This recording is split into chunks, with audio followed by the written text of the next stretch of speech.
Elijah woke burning with the same instinct that saved him the night his family died. His window shattered. The guard was gone. Through the snow below, Malefists dragged Hannah away. This time Elijah would not wait for adults to act, but who inside Savage had helped them get in. "What are you doing out of your room?" the pale-faced man growled as he swung at Samuel. Samuel managed to dodge the first swing.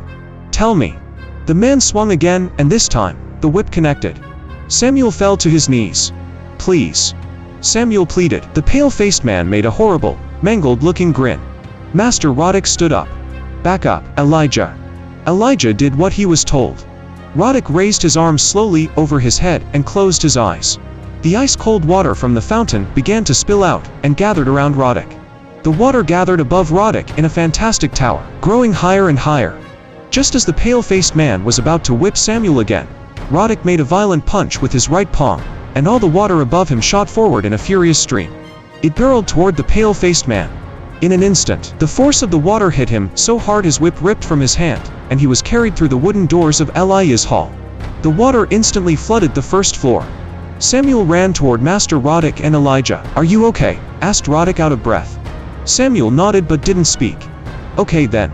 Let's go. Both of you." Roddick grabbed a nearby stick and had a torch lit in seconds. He gathered a pack of belongings and shot out into the trees. Roddick looked back from time to time to see if Elijah and Samuel were still keeping up as they twisted and turned through the Canadian forest.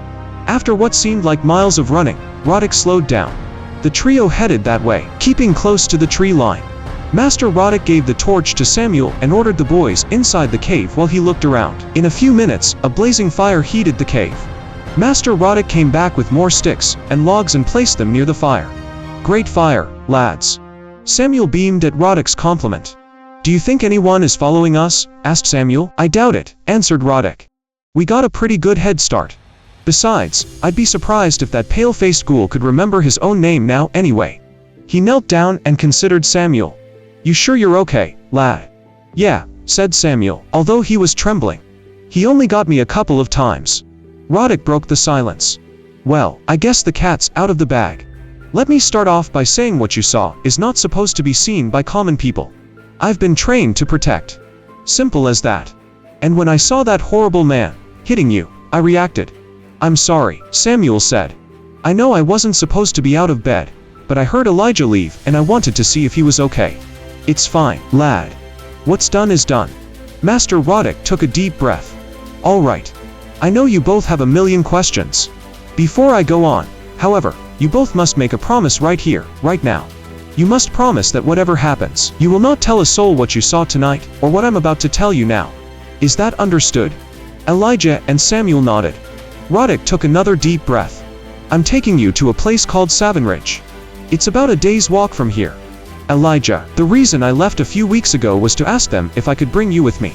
I believe you will flourish there. You have an amazing mind." Samuel looked worried. "What about me?" "You're going to be a surprise to them," Roddick admitted. "I'll have some explaining to do, that's for sure. But don't worry until you have to, lad. Let's get to Savage first and see how everything plays out. Either way, both of you will have to make another big promise. Once I explain to you who I am, once you are taken to Savage and meet our people, you must keep our secrets forever. Am I clear?" The boys nodded again. "The knowledge we have has been kept a secret for almost 3,000 years.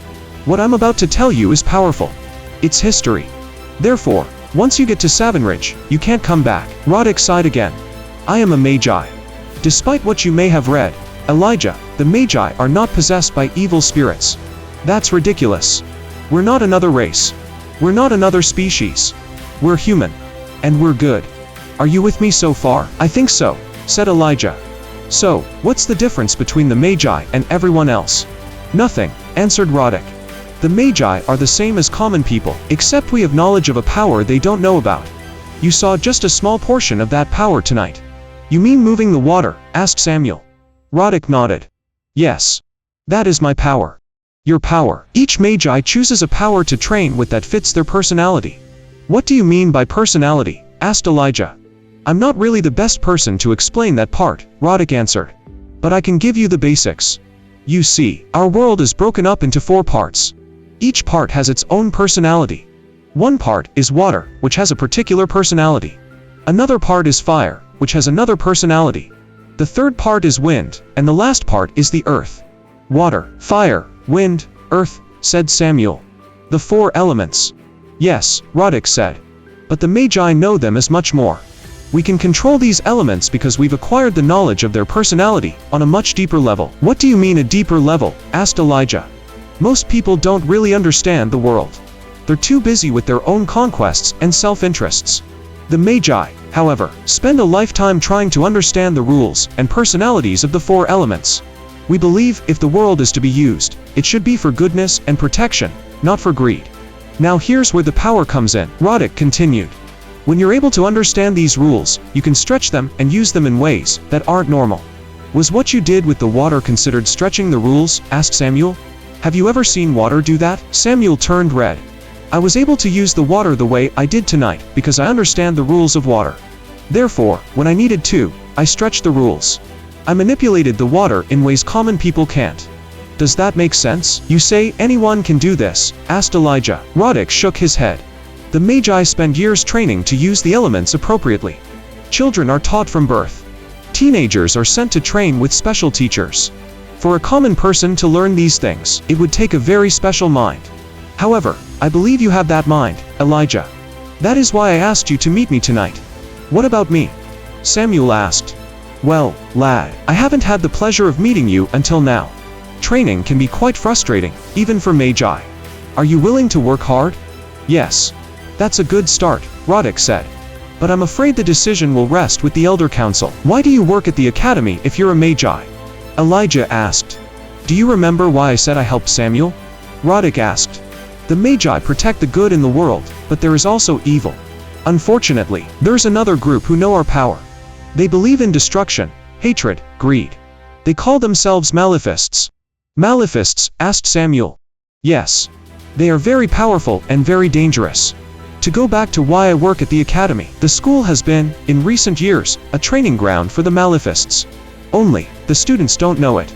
There's a Malefist city close by that collects angry, bitter young men and women to brainwash into joining their way of life. Some of the Magi work at the Academy to keep that from happening. We're at war at St. Philip's. Every day. We fight for children and they have no idea. What do you mean you're at war? Elijah asked.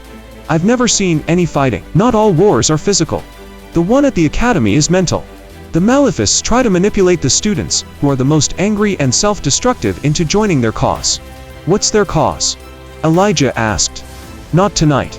That, I'm afraid, should be a discussion with an elder. So what about the students? What happens to them? The Malefists move them to their own city to brainwash and train them. Elijah's eyes widened. During the time you were gone, Master Corgan took a student away from class. Was that? Yep, Roddick stated. Corgan's a Malefist. It wasn't the first time, either. That student was most likely someone Corgan thought would make a good Malefist, someone who would easily buy into the power of hate. Unfortunately, we can't stop all the Malefist deliveries, but that's exactly why I work at the school. Can you imagine how many kids would be taken if I didn't?